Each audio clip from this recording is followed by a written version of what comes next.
আইন নিজের হাতে তুলে নিলে কঠোর শাস্তির সম্মুখীন হতে হবে ডক্টর ইউনূস।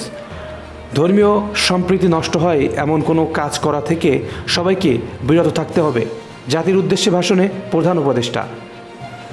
অন্তর্বর্তীকালীন সরকারের প্রধান উপদেষ্টা মোহাম্মদ ইউনূস বুধবার সন্ধ্যায় জাতির উদ্দেশ্যে এক ভাষণ দেন।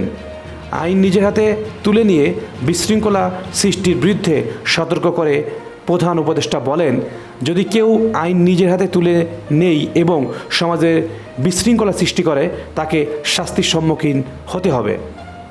আইন নিজের হাতে তুলে নিয়ে বিশৃঙ্খলা সৃষ্টি করলে তাকে অবশ্যই শাস্তির আওতায় আনা হবে। তার ভাষণ রাষ্ট্রীয় সম্প্রচার মাধ্যমে একযোগে সম্প্রচারিত হয়। বাংলাদেশকে সাম্প্রদায়িক সম্প্রীতির দেশ হিসেবে উল্লেখ করে প্রধান উপদেষ্টা বলেন, ধর্মীয় সম্প্রীতি বিনষ্ট হয় এমন কোনো কাজ কেউ করবেন না। স্বৈরাচার মুক্ত একটি গণতান্ত্রিক দেশ গঠনের প্রতিশ্রুতি দিয়ে ইউনূস বলেন, আমরা একটি গণতান্ত্রিক বাংলাদেশের রূপরেখা তৈরি করতে প্রতিশ্রুতিবদ্ধ।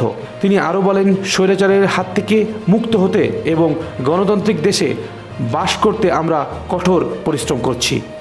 33 মিনিটের ভাষণে মোহাম্মদ ইউনূস সব অন্যায়ের প্রতিকার নিশ্চিত করার প্রতিশ্রুতি দিয়েছেন।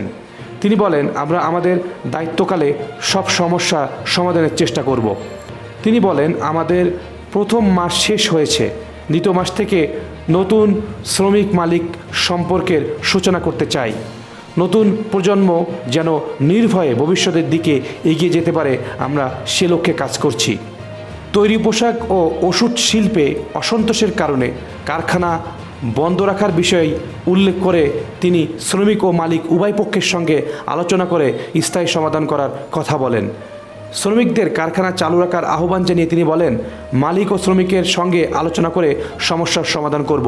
কারখানা খোলা রাখুন, অর্থনৈতিক চাকা সচল রাখুন, আমরা সর্বশক্তি প্রয়োগ করে সমস্যার সমাধান করব।